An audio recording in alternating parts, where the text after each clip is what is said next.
اور یہ بات بھی ذہن میں رکھیں کہ ہماری ساری عزتیں وہ نبی کریم صلی اللہ علیہ وسلم کے گھر میں شریفین سے اس نسبت سے اور اس مسئلے کے حق کے پرچار میں ہے جس کا پیرا امام احمد رضا نے.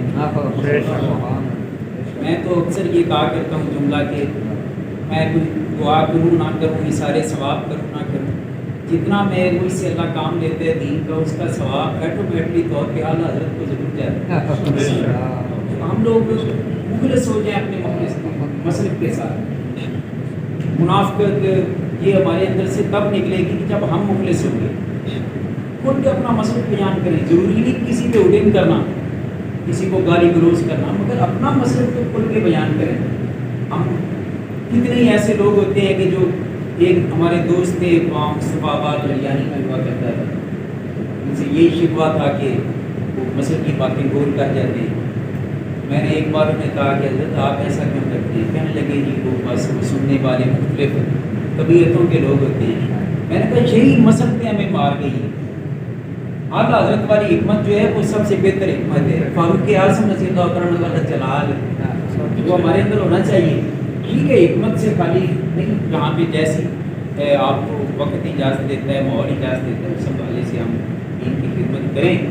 اور آپ لوگ بھی میرے لیے دعا کیا کریں، میں آپ سب کے لیے دعا ہو اللہ پاک ہم سب کو مخلصانہ انداز میں دین مصطفیٰ صلی اللہ علیہ وسلم کی خدمت کی توفیق عطا فرمائے.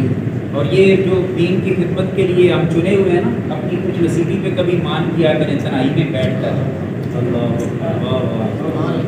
کوئی ملک اپنے چیف آف آرمی اسٹاف اپنی آرمی کے لیے بندے نہیں منتخب کرتا جو انہیں پسند نہ ہو. میرے رب نے اپنے دین کے لیے جو بندے چنے اور جو بندے چنے یہ کو پسند نہیں ہے. ہمارے کرتوت ہمارے کو ایک طرف کر دیں، مگر کبھی تنہائی میں بیٹھ کر یہ سوچیں گے انشاءاللہ ایمان مدد کرے گا. جو جیسے بھی ہیں نکمے ہیں کبھی کبھی نہیں صحیح، مگر اللہ اور اس کے رسول نے ہمیں پسند کیا، انہوں نے ہماری ڈیوٹی لگائی. اور رزق یہ میرے رب کے ہاتھ میں ہے، اور قاسم رزق خدا سیدنا محمد رسول اللہ کے ہاتھ میں. جن کے ہم نوکر ہیں ہمیں رزق کے معاملے میں توجہ ان کی طرف رکھنی چاہیے. یہ دنیا دار یہ دوسرے تیسرے ہمیں کیا دے سکتے ہیں؟ کچھ نہیں دے سکتے. ایک عالم دین کا ایک مولوی کا اگر توکل اللہ کی ذات پر رزق کے معاملے میں نہیں ہے نا تو کسی اور کا ہونا ہی نہیں چاہیے. اور وہ توکل اگر ہمیں نصیب ہو جائے اور ہمارے اندر پختہ ہو جائے تو پھر بات یہ بنے گی کہ پھر امام اہل سنت کی طرح کہہ رہے کہ تر جائیں گے پر امت ہے اہل رضا بڑے اس بلا میں میری بلا. میں کہتا ہوں اپنے کریم کا میرا دین پا رہا ہے. ہمیں عطا کرنے والے جب اتنے مہربان ہیں کہ میرے کریم سے گر قطرہ کسی نے مانگا. عام طور پہ ہم دیکھتے ہیں نا کہ مانگنے والا وہ زیادہ مانگتا ہے تو ہم اس کو تھوڑا دیتے ہیں. کسی کی ضرورت 100 روپے ہے وہ کہتا ہے جی بابا 100 روپیہ دے دو، ہم کہتے ہیں 10 پیسے دے دو باقی آگے گزارا کر لو. تو عام طور پہ یہی ہوتا ہے کہ زیادہ مانگا جاتا ہے اور سخی بڑے سے بڑا سخی بھی ہو تھوڑا دیتا ہے تاکہ آدم تائی کے وہ دروازوں کی سنتے رہتے ہیں مثالیں سنتے رہتے ہیں کہ تھوڑا تھا تو وہ پھر منگتے کا منگتا رہا.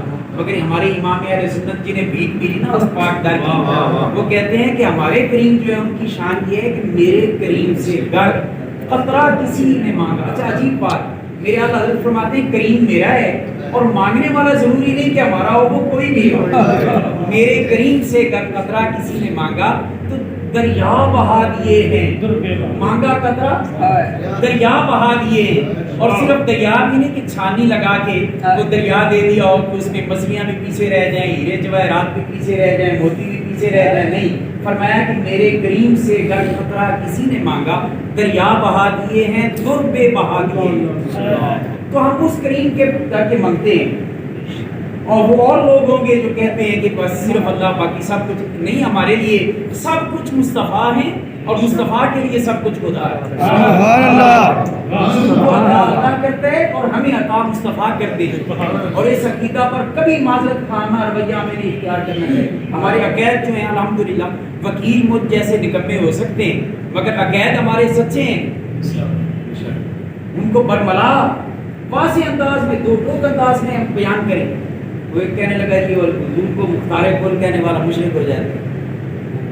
پرانی بات ہے، ٹرین میں سفر کر رہا تھا، مختار کل کہنے والا مشرک ہو جاتا ہے. طالب علمی کا زمانہ تھا تو مولوی صاحب بڑے لگے ہوئے 7 5 7 اور بھی پنڈ کے لوگ وہ ہاں ملانے والے تو ہمارے سنی پھر ہو جاتے ہیں، تو وہ باتیں کر رہے ہیں. میں اوپر برتھ پہ لیٹا ہوا تو میں نیچے آ گیا، میں نے چھلانگ لگائی. میں نے کہا ان کا ایمان ضائع ہو رہا ہے اور میں ادھر بیٹھا رہا. میں نیچے گیا، میں نے کہا مولانا ایک بار پھر کوئی بات بتائیں جو آپ بڑی خوبصورت بات کر رہے ہیں. کہنے لگے مختار کل وہ صرف اللہ ہے، کسی اور کو مختار کل ماننے والا مشرک ہو جاتے.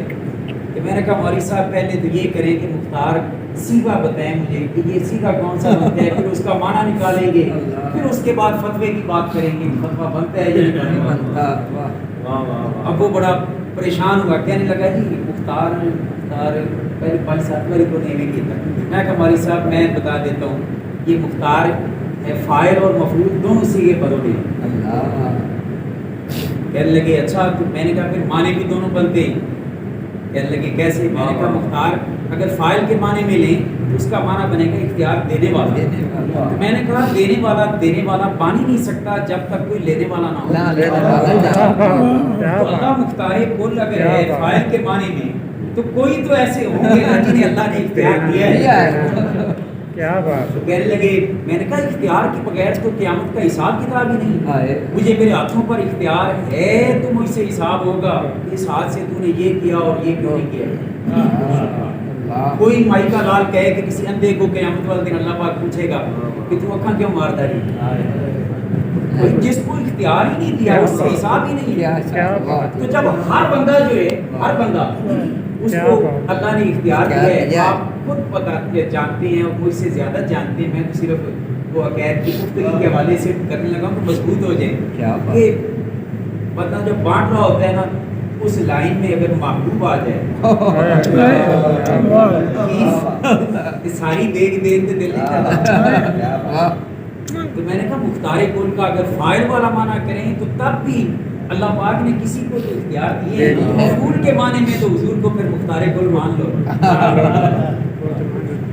تو اصل بات یہ ہوتی ہے کہ ہمارے یہاں ہم جیسے وکیل ہم کمزور ہوتے ہیں بعض اوقات، پھر وہ نہیں کٹ کے